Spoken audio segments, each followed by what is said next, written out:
ಹೆಂಡತಿಗೂ ನಯಾ ಪೈಸೆ ಕೊಡದೆ ಹೋದ ಭೈರಪ್ಪ ವಿಲ್ ಬಗ್ಗೆ ಭಾರಿ ಟೀಕೆ ನಡೀತಾ ಇದೆ. ತಮ್ಮೆಲ್ಲರ ಸ್ಥಿರ ಮತ್ತು ಚರಾಸ್ತಿಗಳನ್ನ ಸಾಹಿತ್ಯ ಭಂಡಾರದ ಅರುಣ ಅವರಿಗೆ ಕೊಟ್ಟಿರುವ ಭೈರಪ್ಪ ಕೊನೆಗಾಲದವರೆಗೆ ಹೆಂಡತಿ ತನ್ನ ಮನೆಯಲ್ಲಿ ಉಳಿಯಬಹುದು, ನಂತರ ಆ ಮನೆಯು ಭೈರಪ್ಪ ಪ್ರತಿಷ್ಠಾನಕ್ಕೆ ಸೇರುತ್ತೆ ಅಂತ ವಿಲ್ನಲ್ಲಿ ಬರೆದಿದ್ದಾರೆ. ಹೌದು ವೀಕ್ಷಕರೇ, ಎಸ್.ಎಲ್. ಭೈರಪ್ಪ ಅವರು ತಮ್ಮ ಹೆಂಡತಿ ಮಕ್ಕಳಿಗೆ ಯಾವುದೇ ಸ್ಥಿರ ಮತ್ತು ಚರಾಸ್ತಿಯನ್ನ ಕೊಡದಿರುವಂತೆ ವಿಲ್ ಬರೆದಿಟ್ಟಿರೋದು ಚರ್ಚೆಗೆ ಗ್ರಾಸವಾಗಿದೆ.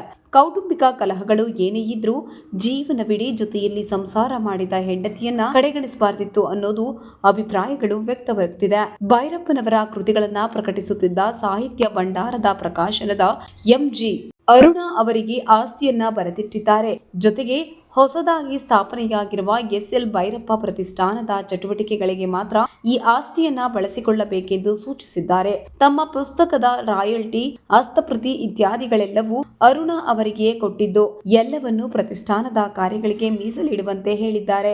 ಅರುಣ ಅವರಿಗೆ 50 ಲಕ್ಷ ರು ಕೊಡುಗೆ ಅಂದ್ರೆ ಗಿಫ್ಟ್ ರೂಪದಲ್ಲಿ ಕೊಟ್ಟಿದ್ದಾರೆ. ಆದರೆ ಆಸ್ತಿಯನ್ನ ಪ್ರತಿಷ್ಠಾನದ ಚಟುವಟಿಕೆಗಳಿಗೆ ಮಾತ್ರ ಮೀಸಲಿಡುವಂತೆ ಸ್ಪಷ್ಟಪಡಿಸಿದ್ದಾರೆ. ಉಯಿಲು ಮತ್ತು ತಿದ್ದುಪಡಿ ಉಯಿಲುಗಳನ್ನ ಬರೆದಿರುವ ಭೈರಪ್ಪ ಆಗಾಗ್ಗೆ ತಮ್ಮ ನಿಲುವುಗಳನ್ನ ಬದಲಿಸಿರುವುದು ಕೂಡ ಕಂಡು ಬರುತ್ತದೆ.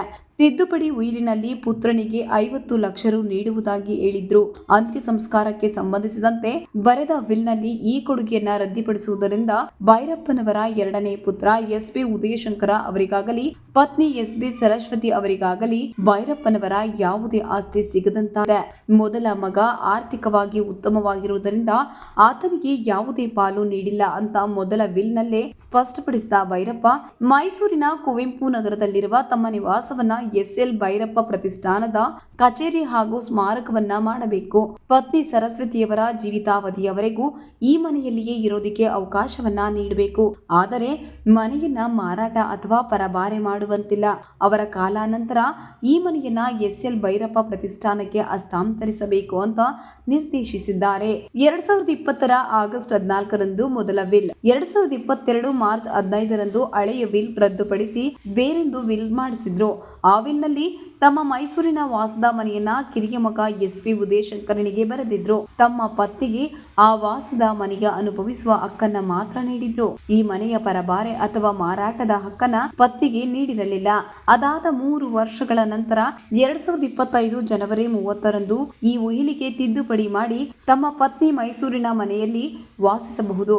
ಆದರೆ ಮಾರಾಟ ಅಥವಾ ಪರಭಾರೆಯ ಹಕ್ಕನ್ನ ನೀಡಿಲ್ಲ. ಹಾಗೆಯೇ ತಮ್ಮ ಎರಡನೇ ಮಗ ಉದಯಶಂಕರನಿಗೆ ನೀಡಿದ್ದ ಮನೆಯ ಮಾಲೀಕತ್ವವೂ ಸಹ ಇಲ್ಲ ಅಂತ ಹೇಳಿದ್ದಾರೆ.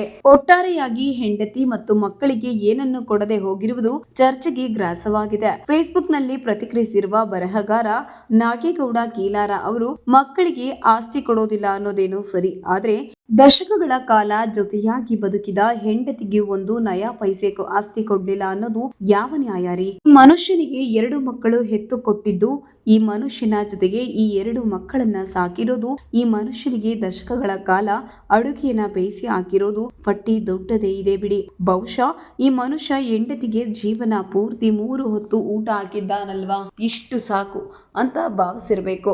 ಇದು ವ್ಯಾಮೋಹ ಮೀರಿರುವುದಲ್ಲ, ಇದು ಕ್ರೌರ್ಯ ಅಂತ ಟೀಕಿಸಿದ್ದಾರೆ. ಬರಹಗಾರ ವಿ.ಎಲ್. ನರಸಿಂಹಮೂರ್ತಿಯವರು ಟಿಪ್ಪಣಿಯೊಂದನ್ನ ಪೋಸ್ಟ್ ಮಾಡಿದ್ದು, ಸ್ವಕೇಂದ್ರಿತತೆ ವೈದಿಕ ಧರ್ಮದ ಆತ್ಮ, ಅದರಲ್ಲೂ ಸಂಪ್ರದಾಯವಾದಿ ಬ್ರಾಹ್ಮಣ ಗಂಡಸರಷ್ಟು ಸ್ವಕೇಂದ್ರಿತ ಮನಸ್ಥಿತಿ ಇರುವವರು ಇಡೀ ಜಗತ್ತಿನಲ್ಲಿ ಹುಡುಕಿದ್ರೂ ಎಲ್ಲೂ ಸಿಗೋದಿಲ್ಲ. ಇವರು ತಮ್ಮ ಅನುಕೂಲಕ್ಕಾಗಿಯೇ ಮನಸ್ಮೃತಿಯನ್ನ ಸೃಷ್ಟಿ ಮಾಡಿಕೊಂಡು ಅದನ್ನ ನಂಬಿ ಬದುಕುತ್ತಿದ್ದಾರೆ. ತಮ್ಮ ಸ್ವಾರ್ಥಕ್ಕಾಗಿ ಬ್ರಾಹ್ಮಣ ಹೆಂಗಸರು ಸೇರಿದಂತೆ ಇಡೀ ಹಿಂದೂ ಧರ್ಮ ಇರುವುದೇ ತಮ್ಮ ಸೇವೆಗೆ ಅಂತ ನಂಬಿಸಿಬಿಟ್ಟಿದ್ದಾರೆ. ಹಾಗಾಗಿಯೇ ಅವರಿಗೆ ಬದುಕಿದ್ದಾಗಲೂ ಸತ್ತಾಗಲೂ ತಮ್ಮ ಬಗ್ಗೆಯೇ ಚಿಂತೆ. ತಾವು ಇತರರಿಗೆ ಏನು ಕೊಡುತ್ತೇವೆ ಅನ್ನೋದಕ್ಕಿಂತ ಬೇರೆಯವರಿಂದ ತಮಗೆ ಏನು ಸಿಗುತ್ತೆ ಅನ್ನೋದಷ್ಟೇ ವೈದಿಕರಿಗೆ ಮುಖ್ಯ. ಅವರ ಲೋಕದೃಷ್ಟಿ ನಿಂತಿರುವುದೇ ಈ ಸೆಲ್ಫ್ ಸೆಂಟ್ರಿಕ್ ಆಟಿಟ್ಯೂಡ್ ನ ಮೇಲೆ ಅಂತ ಕಟುಕಿದ್ದಾರೆ. ಇನ್ನು ಮುಂದುವರಿದು, ಬದುಕಿದ್ದಾಗ ಹೇಗೆ ಬದುಕಿದೀವಿ ಅನ್ನೋದಕ್ಕಿಂತ ಸತ್ತ ಮೇಲೆ ಜಗತ್ತು ನಮ್ಮನ್ನ ಹೇಗೆ ನೋಡಲಿ ಅನ್ನುವ ಚಿಂತೆ ಬ್ರಾಹ್ಮಣರಿಗೆ ಜಾಸ್ತಿ ಇರುತ್ತೆ. ಅದಕ್ಕೆ ಈ ವೀಲ್ ಬರೆಸೋದು, ತಮ್ಮ ಅಂತ್ಯ ಸಂಸ್ಕಾರ ಇಂಥವರೇ ಮಾಡಬೇಕು ಅನ್ನೋದು. ಹೀಗೆ ಈ ವಿಧಿವಿಧಾನಗಳ ಪ್ರಕಾರ ನಡಿಬೇಕು ಅಂತ ಬಯಸೋದು. ಭೈರಪ್ಪನವರು ಇನ್ನು ಮುಂದುವರೆದು ತಮ್ಮ ಮನೆಯನ್ನೇ ಸ್ಮಾರಕ ಮಾಡಬೇಕು ಅಂತ ಬಯಸಿದ್ದಾರಂತೆ. ತಾನು ಬರೆದು ಸಂಪಾದನೆ ಮಾಡಿದ್ದನ್ನ ಹೀಗೆ ಖರ್ಚು ಮಾಡಬೇಕು ಅಂತ ಬರೆದಿಟ್ಟು ಹೋಗಿರೋದು, ತಮ್ಮ ಹೆಂಡತಿ ಮಕ್ಕಳಿಗೆ ದುಡ್ಡು ಸಿಗದಂತೆ ಮಾಡಿರೋದನ್ನ ದೊಡ್ಡದು ಅಂತ ಬಿಂಬಿಸೋದು ಅಸಹ್ಯದ ಕೆಲಸ ಅಂತಾರೆ.